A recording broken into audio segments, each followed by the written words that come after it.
for those of you that are high earners and you have access to a 401k through your employer, one of the best ways to reduce your taxable income is max fund your 401k with pre-tax deductions.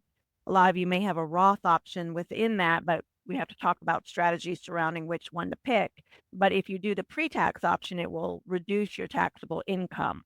A lot of times your employer has a match, and so we wanna minimally be getting at least the match, but ideally, we would love for you to be max funding that every year. The sooner you start doing that, the longer that has to compound, the better off you're going to be in retirement.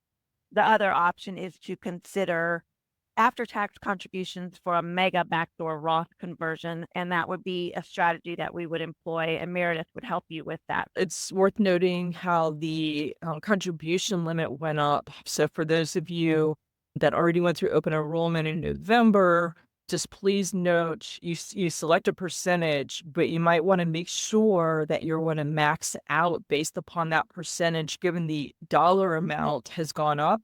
And especially for those of you that, like me, had a big birthday last year. So, yay, I get catch up contributions now. Make sure that you're taking advantage of that. But the mega backdoor Roth is fairly new. If you work for a fortune company, I've seen that being available at those companies. One other thing about that is that there is a super catch up this year. So if you're between the ages of 60 and 63, specifically in 2025, the catch up went from 7,500 to 11,250.